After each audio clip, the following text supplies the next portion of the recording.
All right, let's get right into it. We're going to talk about something we all do pretty much every day when we drive, backing up.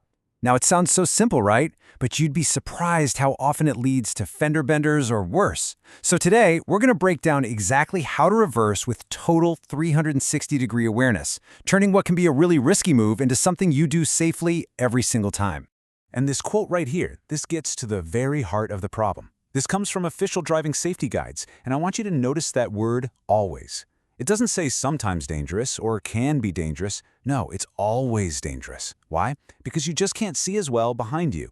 And that's the core issue we're going to solve. You know, to really get this, let's use an analogy.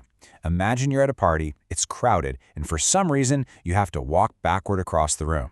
Would you just glance in a little hand mirror and hope for the best? No way. You'd be turning your whole body, looking over your shoulder, making sure you don't trip over a chair or bump into someone. Well, backing up your car is exactly the same principle. So, how do we navigate that crowded room in our car safely? Well, it all starts with one single critical step that you have to do before you even take your foot off the brake, and that is the 360-degree safety scan. The best part is how simple this is. It's like a little three-step routine. First, you hit all your mirrors, rear views, side mirrors. That's your first layer of info. Second, and this is the absolute most important part, you physically turn and look over both of your shoulders. Then third, you just do one final sweep of your entire surroundings.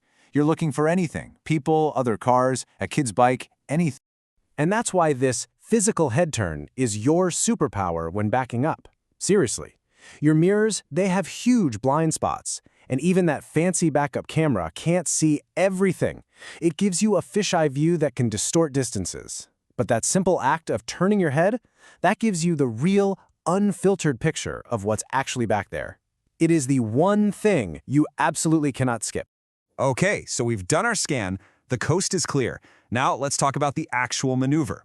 What's the proper way to physically control the car while you're moving in reverse?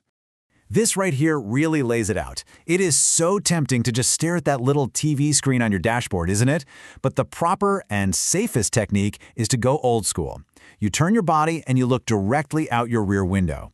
The reason is simple. It gives you much better depth perception and a way wider, more natural view of the world that a flat screen just can't match. And here's a fantastic little pro tip that makes all the difference. When you put your hand at the very top of the steering wheel, the 12 o'clock position, it's not just a random placement. It's actually a clever trick that helps your whole upper body rotate more freely, which makes it way easier to get that clear view out the back, all while keeping perfect control of the steering. Now, I know what you might be thinking. Hey, what about my high-tech backup camera and all those beeping sensors? That is a great point, and we absolutely have to talk about where modern technology fits into all of this. And look, you don't have to take my word for it. This is a direct quote from the California Driver's Handbook.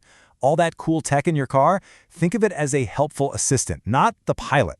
It's an extra set of eyes, for sure, but it is not a replacement for your own. Your camera can't see a tricycle lying on the ground or a pedestrian about to step off the curb. At the end of the day, you are the car's primary safety system. And this is where that responsibility becomes so important. Modern cars, especially hybrids and EVs, are incredibly quiet. So think about that for a second. A blind pedestrian who relies on sound might have no idea your car is silently rolling backward. The same goes for small children who might be playing nearby. Our eyes have to be sharper than ever to protect the most vulnerable people around us. Okay, so we've covered the why, the before, and the during. Let's pull everything together into one final super simple takeaway that you can start using the very next time you drive. Let's just boil this all down. If you remember nothing else, remember this. Visibility is priority number one. So before you move, you do a full scan, mirrors and shoulders. While you're moving, you turn your body and look out the back window. And you always go at a slow, controlled speed, slow enough that you could stop instantly if you need to. So as we wrap this up, I want to leave you with a question. Think about your own habits. What is the one thing you can start doing today to make your reversing safer? Whether it's the full head turn every time or putting your hand at 12 o'clock, picking one new habit can make all the difference.